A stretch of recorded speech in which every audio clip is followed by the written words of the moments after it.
Esselamu Aleyküm değerli izleyenler. Karikatür Atölyesi'nin yeni bir bölümü ile karşınızdayız. Bugünkü çizim konumuz mülteciler konusu olacaktır. Mültecilerin dramı, yaşam mücadelesini ele alacağız. Yine sizler de ekranları başında bizlere eşlik edebilirsiniz. Hazırsanız başlıyoruz.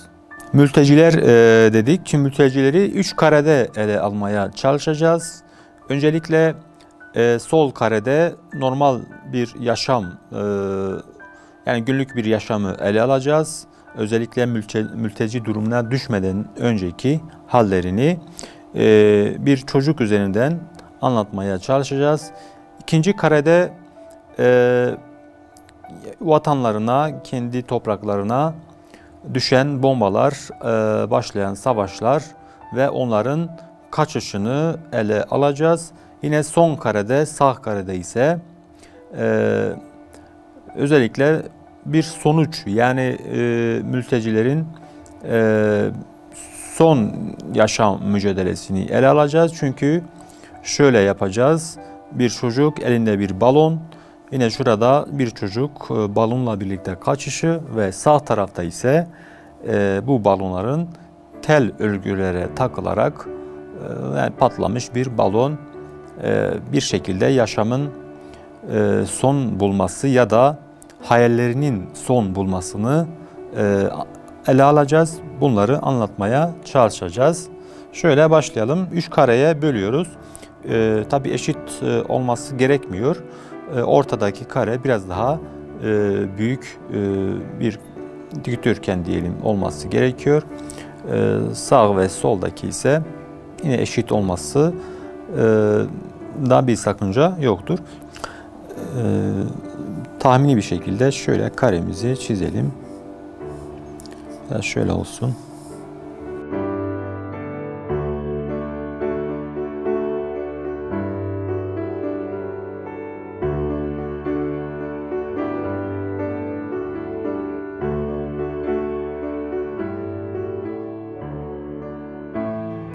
Şurada bir yer düzlemini yapacağız.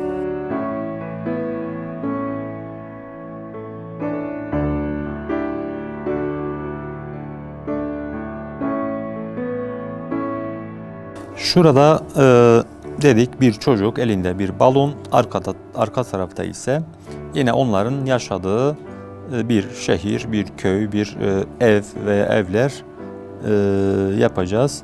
Şöyle başlayalım.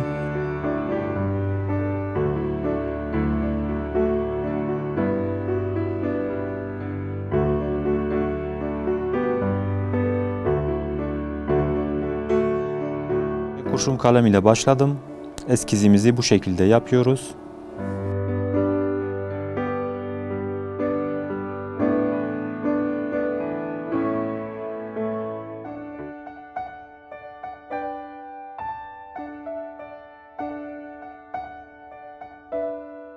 Şöyle normal günlük hayatını yaşayan bir çocuk, şöyle gülen bir yüz ifadesi de tabii ki olması gerekiyor.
Şurada ise ikinci karede ise çocuk, anne ve babası ve arkada bu evlerin yıkılmış olması, yani bombaların düşmesi sonucu yıkılmış olması, yine üst tarafta düşmekte olan bir füze ve kaçmakta olan çocuk ve anne ve babasını yapacağız. Şöyle başlayalım yine.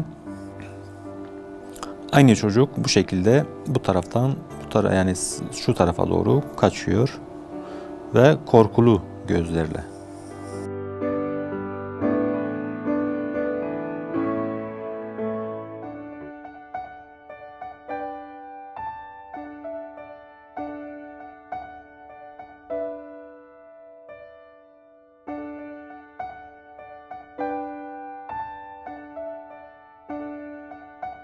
Yine balonu elinde bırakmıyor.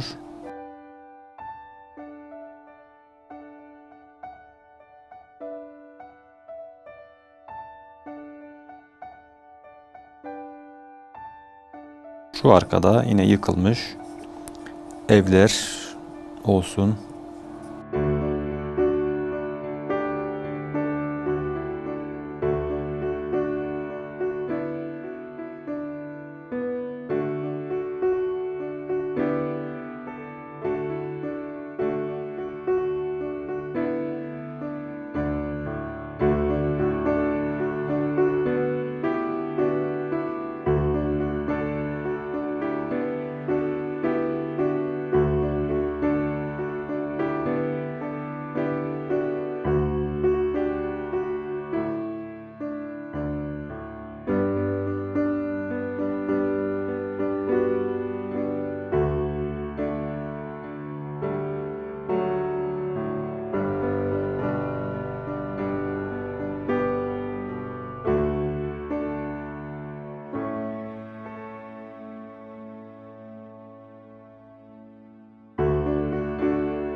Yine son karede ise dediğimiz gibi tel örgülere takılmış şuradaki çocuğun balonu olacaktır.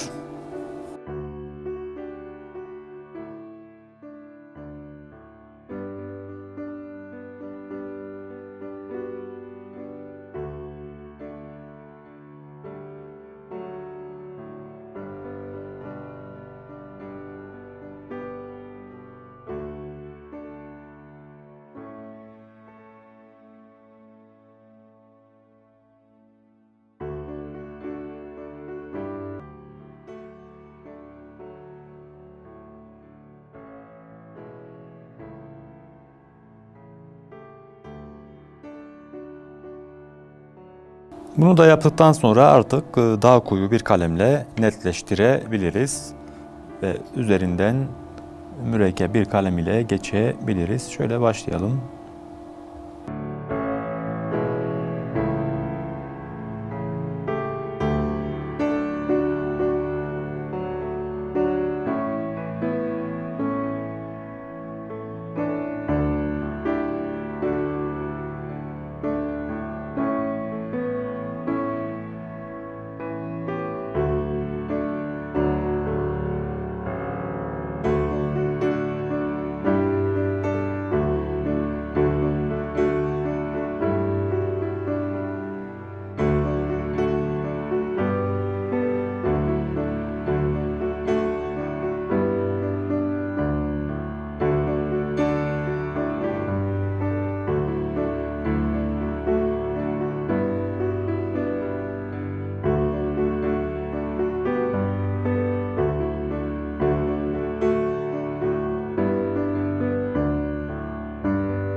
Bugünkü çizimimizin sonuna geldik. Bugün mültecileri ele aldık. Mültecilerin dramını, yaşam mücadelesini ele aldık. Yeni bir programda, yeni bir konu ile karşınızda olmak ümidiyle Allah'a emanet olun.